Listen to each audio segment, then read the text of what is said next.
Fin avril à début mai 1943, une oliveraie près de Tunis, Tunisie, Afrique du Nord.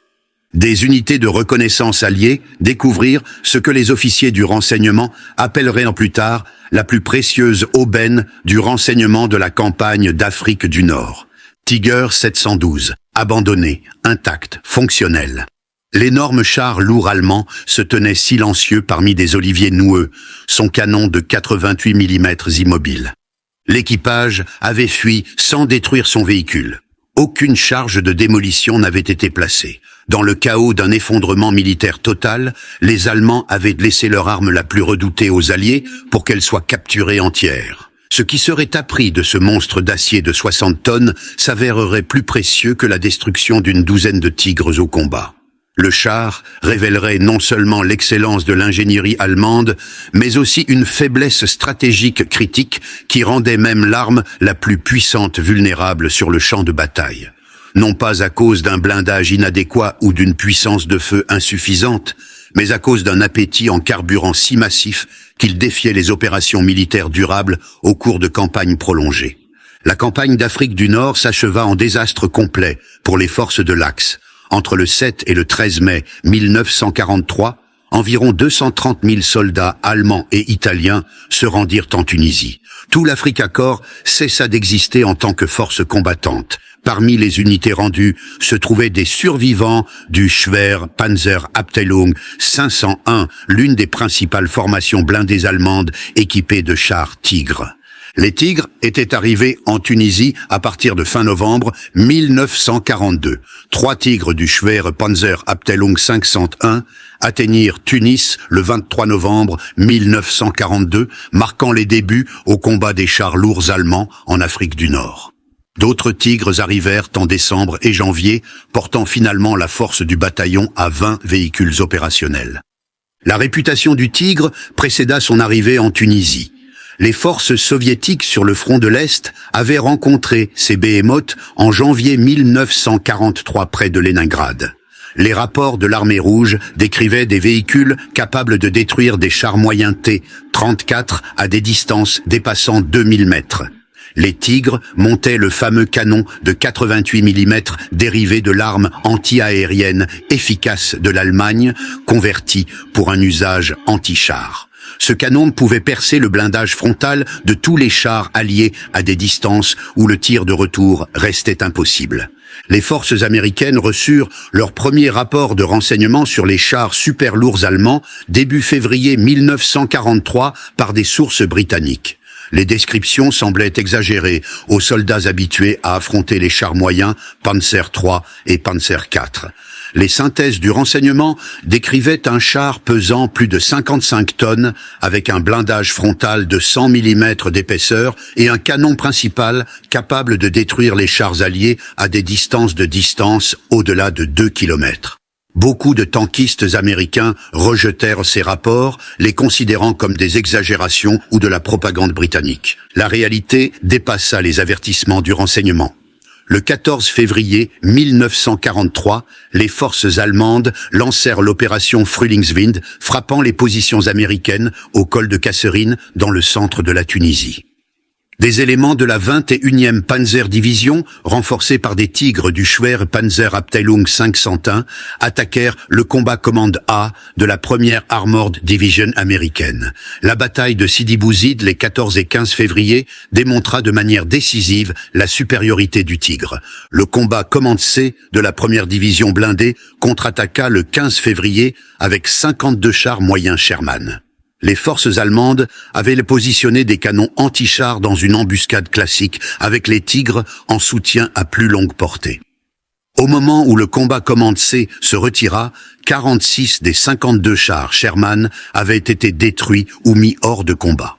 L'analyse post-combat révéla des informations cruciales sur la menace du Tigre. Une étude du champ de bataille, menée 3 semaines après l'engagement, cartographia les chars américains détruits et détermina quelles armes les avaient tués. Remarquablement, un seul Sherman avait été touché par un obus de 88 mm, provenant soit d'un Tigre, soit de canons anti-chars tractés de 88 mm. La plupart des chars américains tombèrent sous les coups des canons de 50 mm des Panzer III ou des canons de 75 mm des Panzer IV. L'étude démontra que les tigres étaient relativement peu nombreux, mais que leur impact psychologique dépassait de loin leur présence réelle sur le champ de bataille.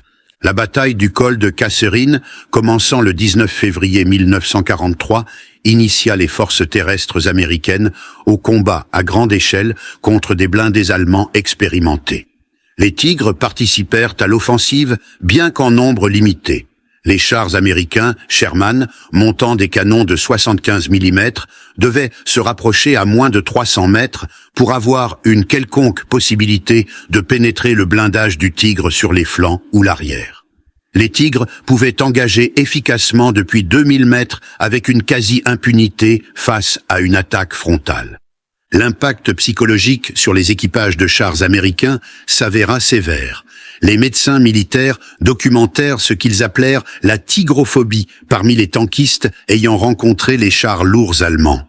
La simple rumeur de la présence de tigres dans une zone opérationnelle poussait les unités américaines à demander un appui aérien et une préparation d'artillerie avant d'avancer. Cet effet psychologique multiplia la valeur tactique du Tigre bien au-delà de ses effectifs réels. Dès mars 1943, des documents d'entraînement durent être développés spécifiquement pour traiter la tigrophobie au sein des unités blindées américaines. Les synthèses du renseignement soulignaient que les tigres apparaissaient en nombre très limité, qu'ils possédaient des vulnérabilités et que des tactiques appropriées pouvaient neutraliser leurs avantages. Cependant, les documents d'entraînement ne pouvaient offrir que peu d'orientation tactique aux équipages de Sherman confrontés à des tigres en combat direct, au-delà du conseil peu satisfaisant de demander un appui d'artillerie ou aérien. Les dernières semaines de la campagne tunisienne, en avril et début mai 1943, révélèrent une autre vulnérabilité du Tigre. Les pannes mécaniques, les pénuries de pièces détachées et les problèmes d'approvisionnement en carburant immobilisèrent plus de Tigres que l'action alliée n'en détruisit. Le Schwere Panzerabteilung 501 était arrivé en Tunisie avec 20 Tigres et 16 chars de soutien Panzer III.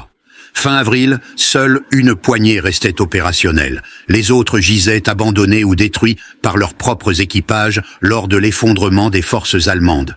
Le journal de guerre du bataillon, capturé par les forces britanniques et plus tard partagé avec le renseignement américain, documenta la détérioration de la situation semaine après semaine. Les entrées de décembre 1942 montraient 20 tigres opérationnels à l'arrivée. Le 28 décembre, seulement 14 restaient opérationnels, 8 étant immobilisés pour réparation mécanique. Les pièces détachées s'avérèrent indisponibles. L'approvisionnement en carburant était irrégulier et insuffisant pour des opérations soutenues. Au 30 janvier 1943, seuls 11 tigres restaient opérationnels. Le journal notait que les pénuries de carburant devenaient critiques, chaque tigre nécessitant des approvisionnements continus en carburant, lubrifiant et pièces détachées que la logistique allemande en Afrique du Nord ne pouvait fournir de manière constante. Les entrées de mars ne rapportaient plus que 6 tigres opérationnels, les autres étant immobilisés par des défaillances mécaniques ou des pénuries de carburant. Les demandes de moteurs de rechange furent rejetées, le quartier général rapportant qu'aucun moteur n'était disponible nulle part dans le théâtre. L'entrée du 20 avril captura le désespoir. Les offensives alliées perçaient toutes les positions allemandes. Des ordres de retraite arrivèrent, mais les réserves de carburant n'étaient suffisantes que pour des mouvements limités. Beaucoup de tigres devraient être abandonnés. Les équipes de démolition furent débordées en essayant de détruire autant de matériel. Certains véhicules tomberaient inévitablement intacts entre les mains de l'ennemi. Le Tigre 712 ne reçut jamais de charge de démolition. Son équipage, confronté à une pression alliée écrasante et désespérément à court de carburant, abandonna le véhicule dans une oliveraie près de Tunis. S'ils s'attendaient à ce que les équipes de démolition le rejoignent, ou s'ils ont simplement fui pour survivre, reste inconnu. Le chaos d'un effondrement militaire total laissa beaucoup de ces questions sans réponse. Le lieutenant sut, probablement une erreur de transcription pour Sewell ou autre, le rapport original du 104e Tank Workshop, Royal Electrical and Mechanical Engineers, est attribué à un officier britannique non nommé ici, du 104e Tank Workshop, Royal Electrical and Mechanical Engineers, documenta la découverte du Tigre 712 le 9 juin 1943. Son rapport nota que le char était fonctionnel et intact dans une oliveraie à côté d'autres véhicules allemands abandonnés, y compris au moins 2 autres Tigres et un Panzer III. L'oliveraie semblait avoir servi d'atelier de campagne avec les couvercles du moteur d'un Tigre retiré. Une démolition avait complètement détruit un Tigre, mais le Tigre 712 était resté intact. La découverte électrisa les communautés du renseignement allié. Le colonel George B. Jarrett, chef de la branche du matériel étranger à l'Aberdeen Proving Ground, dans le Maryland, reçut notification que les forces américaines avaient sécurisé un Tigre intact. Cela représentait une opportunité de renseignement sans précédent. Pendant des mois, les forces alliées avaient combattu les Tigres sans en comprendre pleinement les capacités ou les limites. Maintenant, elles en possédaient un à examiner, mesurer, tester et analyser dans les moindres détails. L'opération de récupération elle-même démontra la taille et le poids extraordinaires du Tigre. Le Tigre 712 pesait 56,9 tonnes en configuration de combat. Les véhicules de récupération de chars américains, M31, étaient conçus pour récupérer des chars Sherman de 30 tonnes. Déplacer le Tigre nécessita plusieurs véhicules de récupération travaillant ensemble, ainsi que des bulldozers et de l'équipement lourd spécialisé. Le convoi transportant le Tigre 712 du site de capture au port de Tunis se déplaça principalement de nuit pour éviter toute attention résiduelle de la Luftwaffe, bien qu'en mai 1943, la puissance aérienne allemande sur la Tunisie avait effectivement cessé d'exister. Les ingénieurs durent évaluer chaque pont pour sa capacité portante. Certaines routes ne pouvaient supporter le poids combiné du Tigre et de sa remorque de transport. Le trajet, qui nécessitait normalement 4 heures, prit 3 jours. Au port de Tunis, charger le Tigre à bord d'un navire présenta un autre défi d'ingénierie. Le poids combiné du char et de son berceau d'expédition dépassait 65 tonnes, nécessitant des grues de levage lourds d'une capacité de 70 tonnes ou plus. Les ingénieurs du port trouvèrent l'équipement adéquat et chargèrent le Tigre 712 à bord du Liberty Ship SS Samuel P. Bush pour la traversée de l'Atlantique. La traversée prit environ 3 semaines, le navire arrivant à Norfolk, Virginie, début juillet 1943. Depuis Norfolk, le Tigre 712 voyagea par wagon plat, spécial renforcé, jusqu'à l'Aberdeen Proving Ground, dans le Maryland, arrivant à la mi-juillet 1943. L'Aberdeen Proving Ground servait d'installation principale de test et d'évaluation pour l'armement et les véhicules blindés de l'armée américaine. Les ingénieurs et officiers du renseignement s'étaient préparés pendant des mois, étudiant des manuels techniques allemands capturés, traduisant des documents d'exploitation et compilant des rapports de renseignement de combat. Le brigadier général Gladcon M. Barnes, correction de Gladian, Gladcon M. Barnes, chef de la recherche et du développement pour l'Army Ordnance, envoya des instructions explicites aux équipes de test d'Aberdeen. Le Tigre capturé représentait une opportunité sans précédent d'évaluer dans le détail le char ennemi le plus dangereux. Les tests seraient complets, couvrant la protection du blindage, l'efficacité de l'armement, la fiabilité mécanique, les caractéristiques de mobilité et, de façon critique, les exigences logistiques, y compris la consommation de carburant et l'autonomie opérationnelle. L'inspection initiale révéla une ingénierie allemande sophistiquée. Le Tigre employait un agencement de roues de route imbriqué avec une suspension à barre de torsion offrant une distribution de poids supérieure et des performances en tout terrain. La transmission Maybach-Olvar comportait 8 vitesses avant et 4 vitesses arrière, permettant au Tigre de se déplacer aussi rapidement en marche arrière qu'en marche avant, une caractéristique utile pour les chars combattant défensivement. Le fameux canon de 88 mm KWK 36L sur 56 pouvait tirer des obus perforants à des vitesses initiales dépassant 900 mètres par seconde avec une précision exceptionnelle. La protection blindée du Tigre impressionna les ingénieurs américains. Le blindage frontal de la caisse mesurait 100 mm d'épaisseur, le blindage frontal de la tourelle faisait également 100 mm et le mantelet de canon variait de 120 à 200 mm. Les plaques latérales de la caisse avaient 60 mm d'épaisseur et le blindage latéral de la superstructure faisait 80 mm. Cette protection rendait le Tigre effectivement invulnérable à la plupart des armes antichars alliées lorsqu'il était engagé de front. Mais les ingénieurs d'Aberdeen remarquèrent quelque chose dans les spécifications techniques allemandes qui exigeaient une attention immédiate. Les chiffres de capacité et de consommation de carburant soulevaient de sérieuses questions sur la durabilité opérationnelle du Tigre. Le char transportait 532 litres de carburant, environ 140 gallons américains, dans 4 réservoirs situés dans les compartiments arrière.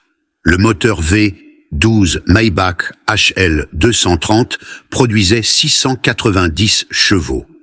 Une puissance substantielle, mais à peine suffisante pour le poids de 56,9 tonnes du Tigre. Les documents d'exploitation allemands capturés avec le char spécifiaient une autonomie opérationnelle de 195 km sur route dans des conditions idéales, soit environ 121 miles. L'autonomie en tout terrain était listée à 110 km, soit environ 68 miles. Ces chiffres inquiétèrent immédiatement les ingénieurs américains, familiers des autonomies des Sherman. Même en tenant compte du poids plus important du Tigre, l'autonomie opérationnelle semblait remarquablement courte. Le programme de test à Aberdeen se déroula de juillet 1943 à janvier 1944. 6 mois d'évaluation intensive couvrant tous les aspects des performances du Tigre. Les tests de consommation de carburant reçurent la plus haute priorité car ils affectaient directement les capacités opérationnelles. La doctrine militaire américaine mettait l'accent sur la guerre mobile, exigeant que les unités blindées opèrent profondément en territoire ennemi, parfois à des centaines de miles des bases de ravitaillement. Un char avec une autonomie opérationnelle limitée posait de sévères limitations stratégiques, indépendamment de sa supériorité tactique. Les tests sur route pavée, à vitesse de croisière constante, confirmèrent les spécifications allemandes. Le Tigre 712 consommait environ 195 litres aux 100 km sur route, soit environ 1,2 gallons par mile.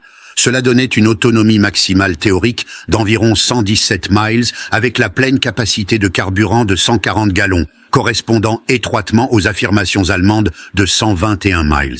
Cependant, les tests en tout terrain révélèrent une consommation de carburant dramatiquement pire. Le parcours en terrain difficile d'Aberdeen comprenait des collines, de la boue, du sable, des traversées d'eau et des obstacles simulant des conditions de combat. Des parcours d'essai sur 32 miles avec des changements de vitesse fréquents consommèrent 132 gallons, ne laissant que 8 gallons du chargement initial de 140 gallons. Cela représentait une consommation de carburant de 4,125 gallons par mile, réduisant l'autonomie opérationnelle à environ 34 miles, dans des conditions réalistes de tout terrain. Les tests de simulation de combat produisirent des données encore plus alarmantes. Lorsque les équipages d'essai effectuaient des tâches de combat réalistes, incluant des accélérations et décélérations rapides, des changements de direction fréquents, des manœuvres de rotation de tourelle, des périodes de ralenti prolongées, simulant l'observation, et une utilisation intensive de la radio, la consommation de carburant atteignait 6,1 gallons par mile. Dans ces conditions de combat intensives, l'autonomie opérationnelle tombait à environ 23 miles avant l'épuisement du carburant. Les résultats des tests brossaient un tableau stratégique dévastateur. Le char Tigre, bien que suprêmement capable en combat direct, ne pouvait soutenir des opérations mobiles prolongées. Son appétit massif en carburant exigeait un réapprovisionnement continu en quantité qui mettrait à rude épreuve tout système logistique. Dans des conditions de combat, un bataillon de Tigres nécessiterait des livraisons de carburant énormes simplement pour rester mobile. Les ingénieurs d'Aberdeen calculèrent le fardeau logistique. Chaque Tigre en opération de combat active nécessitait environ 1500 à 2000 gallons de carburant par semaine. Un bataillon de 20 tigres avait besoin de 30 000 à 40 000 gallons par semaine, rien que pour les tigres eux-mêmes, sans compter les véhicules de soutien, semi-chenillés, camions, véhicules de reconnaissance et autres équipements essentiels aux opérations du bataillon. Pour comparaison, le renseignement américain compila les besoins en carburant pour les unités équipées de Sherman. Un bataillon de chars américains typique, avec 53 chars Sherman, nécessitait environ 65 000 gallons par semaine, tous véhicules du bataillon inclus. Les bataillons de chars lourds allemands, avec seulement 20 tigres, nécessitaient presque autant de carburant pour moins de la moitié du nombre de chars. Lorsque les besoins des véhicules de soutien étaient inclus, les bataillons de chars lourds allemands consommaient en réalité plus de carburant total que les bataillons de chars moyens américains, malgré le déploiement de moins de 40% de chars. Le colonel Barnes compila les données de tests d'Aberdeen dans des rapports de renseignement classifiés distribués à tous les commandements des forces blindées de l'armée en octobre 1943. Les rapports soulignaient que les chars Tigre possédaient des capacités de combat redoutables, incluant une protection blindée supérieure à tous les chars alliés et un armement principal efficace au-delà de 2000 mètres. Cependant, une vulnérabilité critique avait été identifiée. La consommation de carburant limitait l'autonomie opérationnelle à environ 120 miles dans des conditions routières idéales, réduite à 30 à 40 miles dans des conditions de combat réalistes. La logistique allemande devait fournir un approvisionnement continu en carburant, sinon les tigres seraient immobilisés. Des tigres immobilisés ne peuvent pas combattre. Les rapports recommandaient des stratégies pour interrompre les lignes d'approvisionnement en carburant ennemi comme méthodes efficaces pour neutraliser la menace des tigres. Les officiers du renseignement croisèrent les données d'Aberdeen avec des documents d'approvisionnement allemands capturés, révélant l'ampleur totale du cauchemar logistique allemand pour soutenir les opérations des tigres. L'analyse montra que la logistique allemande en 1943 et 1944 pouvait à peine soutenir les besoins en carburant des tigres, même dans des conditions favorables. Avec la puissance aérienne alliée détruisant systématiquement les lignes d'approvisionnement allemandes, les pénuries de carburant réduiraient inévitablement l'efficacité des tigres. La consommation de carburant du Tigre expliquait des schémas opérationnels mystérieux que le renseignement allié avait observés tout au long de 1943. Les bataillons de chars lourds allemands opéraient rarement à plus de 30 à 40 kilomètres de base d'approvisionnement établie. Les Tigres évitaient les mouvements prolongés lorsque possible. Ils adoptaient fréquemment des positions défensives statiques plutôt que de poursuivre des ennemis en déroute. Ce n'était pas seulement une préférence tactique, mais une nécessité logistique imposée par une autonomie opérationnelle limitée. Les journaux de guerre d'unités allemandes, capturés sur plusieurs fronts, confirmèrent l'analyse. Le journal de guerre du Schwere SS Panzer Abteilung 101 de Normandie, à l'été 1944, documenta des pénuries récurrentes de carburant. L'entrée du 8 juillet rapportait d'excellents résultats au combat avec 16 chars Sherman et 3 chars Cromwell détruits pour la perte d'un Tigre par défaillance mécanique. Cependant, les réserves de carburant étaient épuisées après 4 heures de combat. Le bataillon resta immobile, attendant des camions-citernes, tandis que les forces alliées se retiraient. La poursuite était impossible en raison de la pénurie de carburant. L'entrée du 20 juillet rapportait une allocation de carburant réduite de 40%, avec des ordres de strictement économiser le carburant. Les Tigres étaient limités à des positions défensives uniquement. Aucune opération offensive n'était autorisée jusqu'à l'amélioration de la situation du carburant. L'entrée déplorait que les meilleurs chars d'Europe restaient inactifs, faute de carburant. Le 6 août, une entrée rapportait 3 Tigres abandonnés lors du retrait de la poche de falaise. Tous étaient mécaniquement fonctionnels, mais avaient des réservoirs de carburant vides, aucun carburant n'étant disponible pour le mouvement. Des charges de démolition furent placées, mais les équipages n'étaient pas sûrs que la détonation ait réussi. Les équipages évacuèrent à pied. Le renseignement britannique partagea des documents capturés montrant des schémas identiques sur d'autres fronts. Les archives du Schwer Panzer Abteilung 503 d'Italie montrèrent des Tigres à plusieurs reprises immobilisés par des pénuries de carburant. Les archives de la 5e SS Panzer Division Viking du front de l'Est racontaient la même histoire d'une efficacité au combat paralysé par l'incapacité à maintenir les approvisionnements en carburant. Partout où les Tigres opéraient, les pénuries de carburant limitaient leur efficacité.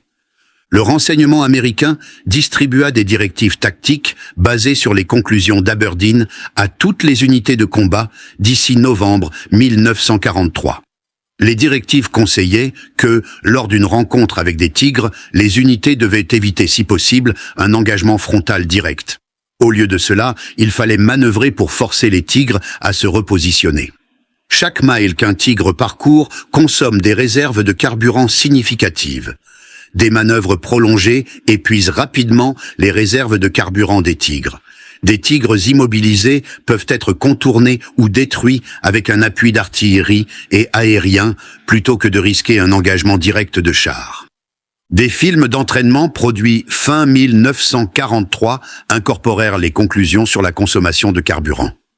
Un film intitulé Understanding German Heavy Tanks expliquait clairement que le char Tigre consommait environ 3 à 6 gallons de carburant par mile selon le terrain et la situation tactique. Les chars Sherman consommaient moins d'1 gallon par mile dans la plupart des conditions. Cela signifiait que les chars américains pouvaient manœuvrer 5 à 6 fois plus loin avec une quantité équivalente de carburant. Les équipages recevaient pour instruction d'utiliser leur avantage de mobilité en faisant poursuivre les formations américaines par les Tigres, brûlant ainsi le carburant allemand rare, puis en frappant lorsque les Tigres ne pouvaient plus manœuvrer efficacement. La campagne de Normandie, à l'été 1944, valida l'analyse d'Aberdeen. Alors que les forces alliées s'échappaient des positions de tête de pont en juillet et août, les unités blindées allemandes se retrouvèrent incapables de conduire des opérations mobiles. Les bataillons de chars lourds, équipés de Tigres et de Panthères, étaient immobilisés, non pas par des dommages de combat, mais par des réservoirs de carburant vides. Les divisions blindées américaines avancèrent de 130 miles en 7 jours lors de la percée. Les Tigres ne pouvaient pas suivre ce tempo opérationnel, même avec des réservoirs pleins. Leur autonomie de combat réelle de 30 à 40 miles signifiait qu'ils pouvaient à peine se repositionner entre des positions défensives et encore moins mener des opérations mobiles à travers le champ de bataille. La libération de la France en août et septembre 1944 fournit des preuves physiques accablantes des problèmes de carburant des Tigres. Les unités de reconnaissance trouvèrent des dizaines de Tigres et de Panthères abandonnés le long des routes de retraite allemandes.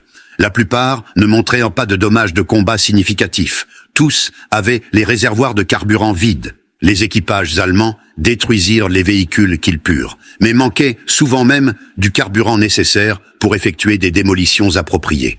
Des chars opérationnels furent simplement abandonnés quand le carburant fut épuisé. L'offensive des Ardennes, en décembre 1944, exposa la crise du carburant de façon catastrophique. Les forces allemandes lancèrent leur dernière grande offensive à l'ouest, avec un rationnement strict du carburant. Chaque division Panzer reçut du carburant calculé pour environ 150 km de mouvement, les plans opérationnels supposant la capture de dépôts de carburant alliés pour le réapprovisionnement.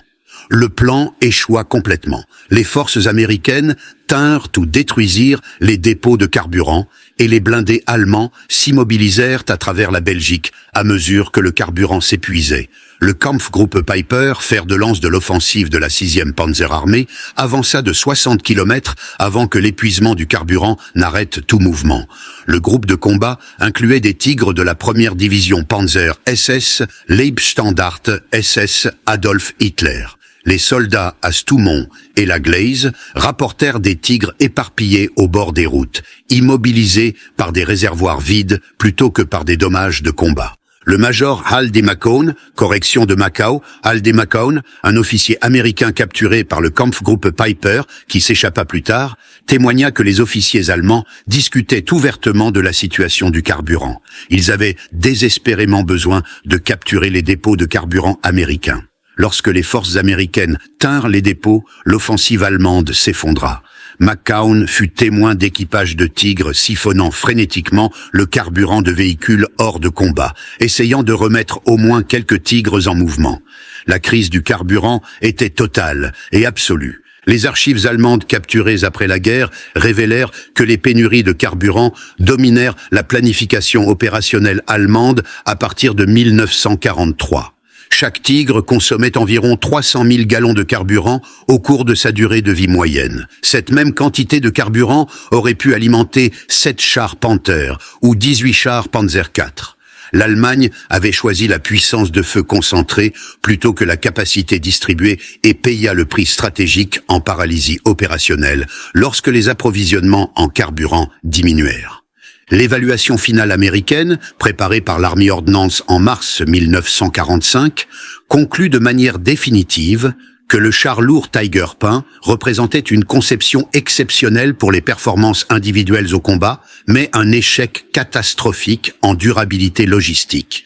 Une consommation de carburant d'environ 1,2 gallons par mile sur route, augmentant à 3 à 6 gallons par mile dans des conditions de combat, rendait le Tigre opérationnellement insoutenable dans des campagnes prolongées. L'industrie allemande pouvait produire ses chars. L'armée allemande pouvait les équiper avec des tankistes qualifiés. Mais la logistique allemande ne pouvait pas les alimenter correctement, surtout sous les interdictions aériennes constantes des Alliés sur les lignes d'approvisionnement. Après la guerre, les forces alliées interrogèrent des concepteurs et ingénieurs de chars allemands capturés. Les ingénieurs de Henschel qui développèrent le Tigre admirent que des préoccupations concernant la consommation de carburant furent soulevées pendant la phase de conception, mais furent annulées par les demandes militaires de protection blindée et de puissance de feu maximale. Erwin Aders, correction de Irwin Aders. Erwin Aders, un ingénieur principal chez Henschel, témoigna devant des interrogateurs alliés en mai 1945 que les ingénieurs calculèrent, pendant la phase de conception, que la consommation de carburant du Tigre limiterait l'autonomie opérationnelle à environ 120 km sur route, significativement moins dans des conditions de combat. Cela fut rapporté aux officiers de l'Heereswaffenamt, office des armements de l'armée, qui reconnurent la limitation, mais insistèrent sur le fait que la supériorité au combat du Tigre permettrait des victoires rapides et décisives avant que le carburant ne devienne un facteur limitant critique. L'histoire leur donna tort. Le docteur Ferdinand Porsche, dont la conception concurrente du Tigre fut rejetée au profit de la version Henschel, fournit un témoignage expliquant que les deux conceptions concurrentes souffraient d'une consommation de carburant excessive. Sa conception utilisait une transmission électrique à essence qui était encore moins économe en carburant que la transmission mécanique de Henschel. Les ingénieurs savaient qu'aucun char lourd pesant 55 à 60 tonnes ne pouvait atteindre une économie de carburant acceptable avec la technologie disponible en 1942. Mais le commandement militaire exigeait le blindage le plus lourd et le canon le plus puissant, quelles que soient les conséquences logistiques. Le résultat fut un char qui pouvait dominer toute bataille individuelle, mais ne pouvait pas soutenir des campagnes. La consommation de carburant du Tigre devint un exemple d'enseignement prééminent dans l'éducation militaire d'après-guerre. L'United States Army Command and General Staff College l'utilisa abondamment dans les cours de logistique pour illustrer un principe fondamental. Une arme qui ne peut pas être soutenue au combat n'est pas une arme efficace, indépendamment de ses performances tactiques.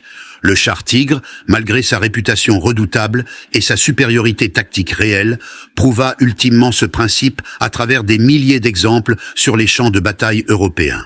Des performances tactiques supérieures sans durabilité logistique, équivalent à un échec stratégique. Le Tigre 712 resta à l'Aberdeen Proving Ground comme exposition pédagogique jusqu'en 1989, servant pendant 46 ans de rappel physique de l'importance de la logistique dans la guerre blindée.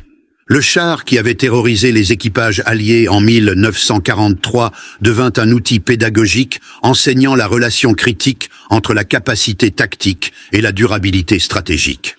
Des générations d'officiers des blindés américains l'étudièrent, apprenant des leçons sur l'équilibre entre puissance de feu, protection et mobilité avec une logistique durable. En 1989, le Tigre 712 fut prêté à l'Allemagne pour restauration et exposition. Il revint finalement aux États-Unis et réside actuellement à Fort Moore, Géorgie, anciennement Fort Benning, dans le cadre de l'United States Army Armor and Cavalry Collection. Le côté gauche de la caisse et de la tourelle reste découpé à des fins d'instruction, révélant les composants internes aux étudiants. Il se dresse à la fois comme monument et outil pédagogique, représentant l'excellence de l'ingénierie allemande qui ignora les contraintes de durabilité opérationnelle. La capture et les tests du Tigre 712 fournirent un renseignement qui façonna fondamentalement les tactiques de chars alliés pour le reste de la Seconde Guerre mondiale. Les équipages de chars américains apprirent que le redoutable Tigre possédait une vulnérabilité plus significative que toute faiblesse dans son schéma de blindage. Il consommait du carburant à des taux qui rendaient les opérations mobiles soutenues impossibles face aux interdictions aériennes alliées et aux attaques systématiques sur les lignes d'approvisionnement allemandes. Comprendre cette vulnérabilité permit aux forces alliées de développer des contre-tactiques efficaces qui neutralisèrent les avantages du Tigre sans nécessiter un blindage ou une puissance de feu équivalente. La compréhension de la consommation de carburant du Tigre influença la conception des chars américains pendant des décennies après la guerre. Le char M48. Patton, développé dans les années 1950, atteignait une économie de carburant supérieure à 1 mile par gallon, malgré un poids de 47 tonnes et un canon puissant de 90 mm. Les ingénieurs américains se souvenaient que la mobilité dépend fondamentalement de l'efficacité énergétique et que l'efficacité énergétique exige des choix d'ingénierie disciplinés équilibrant de multiples exigences concurrentes. Les leçons tirées du Tigre 712 assurèrent que l'autonomie opérationnelle resta un paramètre de conception critique pour tous les véhicules blindés américains ultérieurs. Les chars de bataille principaux modernes continuent l'héritage de l'équilibre entre puissance de feu, protection et mobilité avec une logistique durable. Le char M, un Abrams, introduit en 1980, transporte plus de 500 gallons de carburant et atteint environ 6 miles par gallon, permettant une autonomie opérationnelle dépassant 300 miles sur route. Bien qu'étant un véhicule de 70 tonnes à turbine à gaz, l'Abrams maintient une autonomie opérationnelle suffisante pour des frappes profondes et des opérations mobiles. Les concepteurs veillent à ce que même les chars les plus puissants puissent parcourir la distance opérationnellement. Une leçon, apprise en partie, du Tigre 712. L'histoire du Tigre 712 enseigne une leçon durable sur la technologie militaire. Les armes supérieures nécessitent une logistique durable pour atteindre un effet stratégique. Le char le plus puissant du monde devient inutile lorsqu'il est immobilisé, attendant des camions-citernes qui n'arrivent jamais. L'ingénierie allemande créa un chef-d'œuvre tactique avec le Tigre. La logistique allemande ne put le soutenir dans des opérations prolongées contre des ennemis qui contrôlèrent les airs et détruisaient systématiquement l'infrastructure d'approvisionnement. Les forces alliées exploitèrent cette vulnérabilité impitoyablement et efficacement. L'évaluation finale revient au colonel George B. Jarrett, qui supervisa l'évaluation de tout l'équipement allemand capturé pendant et après la guerre. Écrite en juin 1945, son évaluation résumée captura 3 ans de tests et d'analyses. Le char allemand Tigre a atteint tout ce que ses concepteurs promettaient sur le plan tactique. Il offrit une protection blindée supérieure, une puissance de feu dévastatrice à longue portée et une excellente protection de l'équipage. Mais il a échoué stratégiquement parce qu'il viola un principe militaire fondamental. Tout système d'armes doit être durable dans des opérations de combat prolongées. La consommation de carburant du Tigre, sa complexité mécanique et ses exigences logistiques extraordinaires le rendirent finalement insoutenable dans une guerre prolongée. L'Allemagne construisit une armée autour d'armes qu'elle ne pouvait pas soutenir adéquatement sur le plan logistique. Le Tigre exemplifie parfaitement cet échec. Une capacité tactique brillante ne peut pas surmonter une logistique stratégique inadéquate. Le Tigre prouva cette vérité dans des milliers de carcasses brûlantes et abandonnées dispersées à travers l'Europe, de la Tunisie à Berlin. Le Tigre 712 se trouve aujourd'hui dans un entrepôt climatisé à Fort Moore, Géorgie. Son canon de 88 mm reste silencieux pour toujours.